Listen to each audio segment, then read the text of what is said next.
কাঁটা থেকে বাঁচার জন্য যেমন পায়ে জুতো পরা উচিত, সারা পৃথিবীতে কার্পেট বেছানোর কোনো দরকার নেই, ঠিক তেমনই যদি তুমি শান্তি চাও তাহলে নিজেকে বদলানোর চেষ্টা করা উচিত, অপরকে নয়।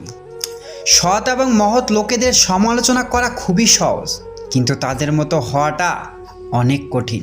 প্রেম করলে ঝগড়া হবেই, ঝগড়ার পর যদি আবার দুজনের মিল হয় সেটাই ভালোবাসা। হারানোর যন্ত্রণাটা কেবল সেই বোঝে যে তার প্রিয় মানুষটিকে হারিয়েছে। মানুষগুলো কেমন যেন হয়ে গেছে, কেউ প্রয়োজন ছাড়া খোঁজও নেয় না। আমরা সবসময় মনে করি আমাদের স্মৃতিশক্তি খুবই দুর্বল, কিন্তু যখন আমরা কাউকে ভুলতে চেষ্টা করি ঠিক তখনই বুঝতে পারি আমাদের স্মৃতিশক্তি কতটা শক্তিশালী। স্বার্থপর মানুষেরাই জীবনে ভালো থাকে, বাকিরা তো কেবল অপরকেই ভালো রাখে। মানুষ কখনো ইচ্ছা করে বদলায় না। কিছু মানুষের অবহেলা, কিছু মানুষের স্মৃতি, কিছু মানুষের ব্যবহার আর পরিস্থিতি ও সময় মানুষকে বদলাতে বাধ্য করে।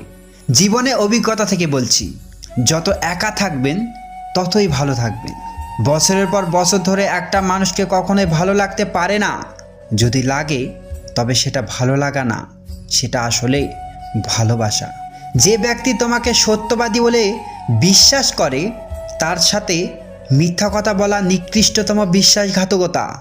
আপনার বউ চাকরি করুক আর নাই বা করুক, প্রতি মাসে তার হাতে কিছু টাকা দিয়ে বলুন, এই টাকাটা তোমার ইচ্ছে মতো খরচ করো, আমি হিসেব নিব না। বিশ্বাস করুন, মেয়েটি কখনোই ইচ্ছে মতো খরচ করবে না, বরং আপনার বিপদের দিনে সেই সবার আগে পাশে এসে দাঁড়াবে। খারাপের স্পর্শে থাকলে একসময় ভালোটাও খারাপ হয়ে যায়। আমাদের বয়স বাড়ার সাথে সাথে ইগো বাড়ছে, ভালোবাসার মানুষের সংখ্যা কমছে, কাছের মানুষেরা ছিঁড়ে যাচ্ছে, আপন মানুষেরা ঠকাচ্ছে। এটাই বাস্তব সত্য। প্রিয়জন হারানোর চেয়ে ঘর হারানো ঢের ভালো। ঘর হারালে পথে থাকা যায়, কিন্তু প্রিয়জন হারালে না পথে থাকা যায় আর না ঘরে থাকা যায়।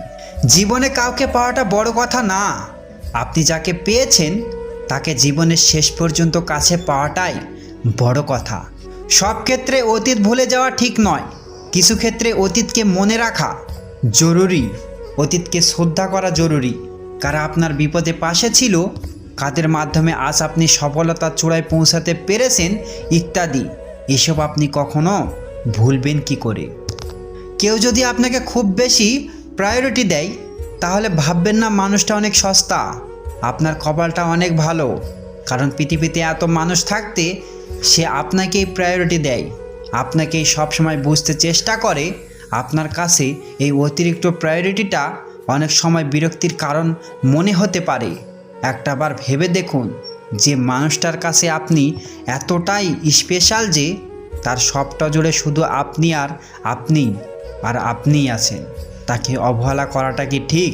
তার প্রায়োরিটিটাকে মূল্য দিতে শিখুন, হোক সেটা বন্ধুত্ব, ভালোবাসা কিংবা বেস্ট ফ্রেন্ডের সম্পর্ক। ছেলেদের হাতের কোন জিনিসটা মেয়েদের গোপনে উত্তেজিত করে? উত্তর হলো ফোল্ড করা শার্টের হাতা এবং রক ওটা পেশি।